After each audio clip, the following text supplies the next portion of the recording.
Assalamualaikum warahmatullahi wabarakatuh. Pada pembelajaran pagi ini, kita akan belajar tentang qada dan qadar. Sebelum belajar, mari kita berdoa terlebih dahulu. Berdoa dimulai. Berdoa selesai.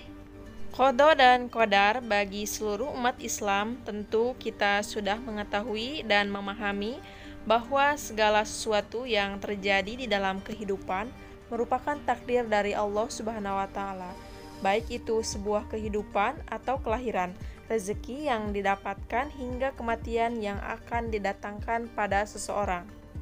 Bukan hanya itu, semua hal yang terjadi dalam kehidupan manusia merupakan campur tangan dari takdir yang telah digariskan oleh Allah Subhanahu wa Ta'ala. Dengan begitu, seluruh umat muslim sudah semestinya mempercayai hal ini, bahwa Allah Subhanahu wa Ta'ala adalah Zat yang Maha Kuasa, yang Maha memiliki segala kekuatan untuk menciptakan dan memberikan keputusan dalam berbagai urusan manusia dan makhluk hidup lainnya. Bukankah kita sudah tahu bahwa kepercayaan kepada hari akhir atau qada dan qadar merupakan salah satu iman yang harus dimiliki oleh setiap umat muslim. Baik, kita akan belajar mulai dari pengertian, dalil, jenis, kisah, dan hikmah. Pengertian qada menurut bahasa yaitu hukum, ketetapan, keputusan, pemerintah, kehendak, mewujudkan, pemberitahuan, dan penciptaan. Sedangkan menurut istilah Islam yaitu suatu ketetapan Allah Subhanahu wa Ta'ala terhadap makhluknya sejak zaman azali sesuai dengan kehendaknya tentang segala sesuatu yang berkenaan dengan makhluk. Contohnya seperti usia, penciptaan bumi. Sedangkan qadar menurut bahasa yaitu hukum, kepastian, peraturan, dan ukuran, ketentuan suatu perkara mengikuti kadar yang tertentu. Selanjutnya, menurut istilah Islam, yaitu perwujudan kehendak Allah Subhanahu wa Ta'ala terhadap semua makhluknya dalam kadar dan bentuk tertentu sesuai dengan irodahnya. Contohnya seperti usia manusia, misalnya sampai 63 tahun. Seperti yang sudah Ibu sebutkan, meskipun terdengarnya mirip antara qada dan qadar, tetapi tentunya ini berbeda. Qada dapat diimplementasikan sebagai putusan Allah Subhanahu wa Ta'ala pada azali atau mengenai suatu hal yang akan menjadi apa kelak. Sedangkan qadar merupakan realisasi Allah Subhanahu wa Ta'ala atas qada terhadap diri manusia sesuai dengan kehendaknya. Dengan begitu dapat disimpulkan bahwa qada merupakan suatu kehendak Allah Subhanahu wa Ta'ala yang terjadi di kemudian hari atau yang akan terjadi di kemudian hari. Sementara qadar merupakan bentuk realisasi atau bentuk nyata dari kehendak yang telah ditetapkan oleh Allah Subhanahu wa Ta'ala, yaitu suatu hal yang sudah terjadi saat ini atau sudah terrealisasi. Misalnya kita belajar hari ini. Contoh lain misalkan qada itu tentang Allah yang menciptakan bumi. Sedangkan qadar yaitu ketentuan Allah sejak azali bahwa manusia akan diciptakan untuk mendiami bumi dengan berbagai ketetapan. Kalau qada tentang penciptaan bumi, kalau qadar tentang manusia sudah mendiami bumi. Ngerti ya maksudnya? Selanjutnya, takdir, yaitu suatu ketentuan peristiwa yang terjadi karena pilihan makhluk itu sendiri, yang akan dipertanyakan dan dimintai pertanggungjawaban oleh Allah Subhanahu wa Ta'ala di mahsyar kelak. Rasulullah Shallallahu alaihi wasallam bersabda, "Hendaklah kamu beriman kepada adanya takdir yang baik dan yang buruk, manusia manis dan pahit. Semuanya dari Allah Subhanahu wa Ta'ala." Maksudnya bahwa segala sesuatu yang terjadi pada kita saat ini adalah atas kehendak dan ketetapan Allah Subhanahu wa Ta'ala.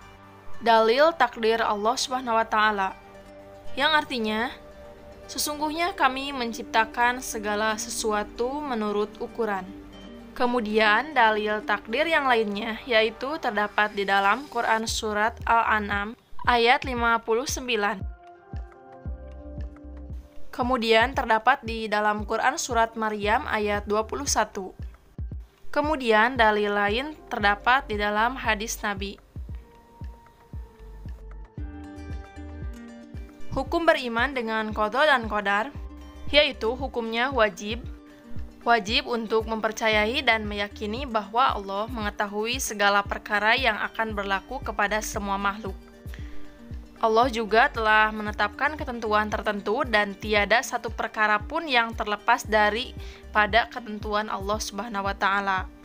Kemudian umat muslim juga wajib beriman bahwa perkara yang berlaku merupakan pelaksanaan ketentuan Allah yang telah termaktub sejak zaman azali. Sayyidina Ibnu Abbas radhiyallahu berkata bahwa beriman kepada Al-Qadar itu termasuk dalam tauhid, maka barang siapa yang mentauhidkan Allah tetapi mengingkari qadar, maka pengingkarannya itu membatalkan tauhidnya. Tauhid itu iman ya artinya. Jadi barang siapa yang tidak mempercayai qadar, maka dia tidak termasuk orang-orang yang beriman. Kemudian tentang takdir, ada takdir ilahiyah dan ikhtiariyah. Takdir ilahiyah yaitu mubrom, sedangkan takdir ikhtiariyah yaitu mualak. Takdir ilahiyah atau mubrom yaitu ketentuan Allah yang tidak dikaitkan dengan ikhtiar manusia, seperti kematian, jenis kelamin, jodoh, kiamat, dan lainnya. Sedangkan takdir ikhtiariyah atau mualak yaitu ketentuan Allah yang dikaitkan dengan usaha manusia, seperti kepintaran, kekayaan, kerusakan alam, kecelakaan, dan lain sebagainya. Sekarang kita akan belajar dari peta kehidupan. Mari kita lihat bersama. Di sini menggambarkan untuk pertama kalinya manusia berasal dari alam roh. Di alam ini berisi tentang perjanjian, yaitu Allah Subhanahu wa Ta'ala bertanya kepada para roh, "Apakah kamu mengakui bahwa diriku adalah Tuhanmu?" Kemudian mereka menjawab, "Benar, bahkan kami menyaksikannya." Cerita ini diambil dari Quran Surat Al-A'raf ayat 172. Silahkan dicek ya. Kemudian tahap kedua kita memasuki alam rahim. Menurut hadis 4, Imam An-Nawawi tercatat 4 perkara bagi manusia dalam alam rahim ini. Kemudian setelah alam rahim barulah kita menuju kelahiran, yaitu kita sudah berada di alam dunia ini. Kemudian kita bertanya bagaimana aku melaksanakannya atau bagaimana kita harus hidup di dunia, yaitu harus sesuai dengan tujuan dari penciptaan kita, yaitu beribadah dan sebagai khalifah. Lalu bagaimana kita belajar, yaitu dari Al-Quran dan As-Sunnah sebagai pedoman kita hidup di dunia. Sesudah kita hidup di alam ini, tentunya kita akan berpulang ke alam asal atau ke pangkuan Allah Subhanahu wa Ta'ala. Yang harus kita tahu bahwa tiap-tiap jiwa akan merasakan kematian. Setelah kita meninggal, maka kita akan memasuki alam barzakh atau yang kita tahu yaitu alam kubur. Tentunya setiap kita menginginkan terhindar dari azab kubur. Setelah ini kita akan mengalami kebangkitan. Tentunya kita semua berharap bahwa Allah Subhanahu wa Ta'ala mengampunkan seluruh dosa-dosa kita. Pada fase ini kita berada di alam mahsyar. Di sini kita termasuk final ya, yang menentukan kemana akan kita berada, ke surga ataukah ke neraka. Semoga kita semua dimasukkan ke dalam surganya Allah Subhanahu wa Ta'ala. Amin ya Allah ya Rabbal Alamin. Kemudian takdir menurut waktunya. Ada takdir am atau takdir umum, yaitu sebelum penciptaan alam, itulah yang dijelaskan terdahulu yang tertulis dalam Lauhul Mahfuz. Takdir ini tidak berubah, bahkan Lauh al-Mahfuz adalah umul kitab, yang mana menentukan takdir rezeki, ajal, dan amal manusia sebelum diciptakannya makhluk. Kemudian, takdir seperti yang di atas, namun setelah menjadi janin dan ditiupkannya ruh. yaitu takdir Tuhan yang ditentukan pada malam Lailatul Qadar. Kemudian takdir harian, seperti doa yang mustajab. Nah, itu ya. Jadi ada satu takdir yang ditentukan berdasarkan doa-doa kita. Maka perbanyaklah kita berdoa yang baik. Kemudian ada 3 aliran takdir. Yang pertama adalah takdir Jabariyah, yang kedua Qadariyah, dan yang ketiga Asy'ariyah. Takdir Jabariyah yaitu segala sesuatu yang sudah ditetapkan dan manusia tidak punya kehendak atas segala sesuatu itu. Kemudian takdir Qadariyah yaitu manusia bebas berkehendak sesuai sesuka hatinya. Yang ketiga, takdir Asy'ariyah, yaitu menengahi, ada yang pasti tetap, tak bisa diubah, dan ada yang bisa diusahakan. Takdir Ikhtiariyah seperti kisah Pipo dan Emro. Yang belum tahu boleh cari tahu di Google ya. Kemudian mengenai musibah di Aceh yang terjadi pada tahun 2004, lantas, bagaimana kita menyikapi musibah tersebut?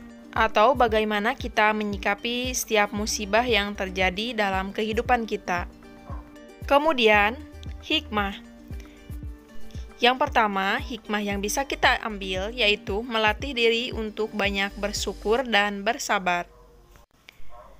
Yang kedua, menjauhkan diri dari sifat sombong dan putus asa.